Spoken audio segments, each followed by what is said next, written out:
இப்ப இந்த பையனை ஒரு மாதிரி நான் கையாள போறேன், இந்த பையனை நான் ஒரு மாதிரி கையாள போறேன். ஒரு ஆனுவல் டே நடக்குது.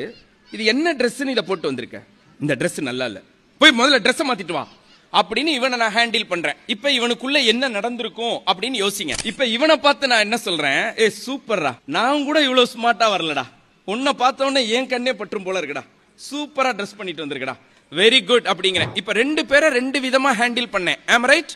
இவனை லோவா ஃபீல் பண்ண வச்சேன், இவனை ஹையா ஃபீல் பண்ண வச்சேன். இப்படி ரெண்டு பேரை ரெண்டு விதமா ஃபீல் பண்ண வச்சுட்டு நான் கீழே போய் அந்த சேர்ஸ் எல்லாம் அடுக்குங்கன்னு சொன்னேன்னு வச்சுக்கங்க. இவன் அந்த வேலையை எப்படி செய்வான், இவன் அந்த வேலையை எப்படி செய்வான், தயவு செய்து ஒரு நிமிடம் யோசிச்சு பாருங்க.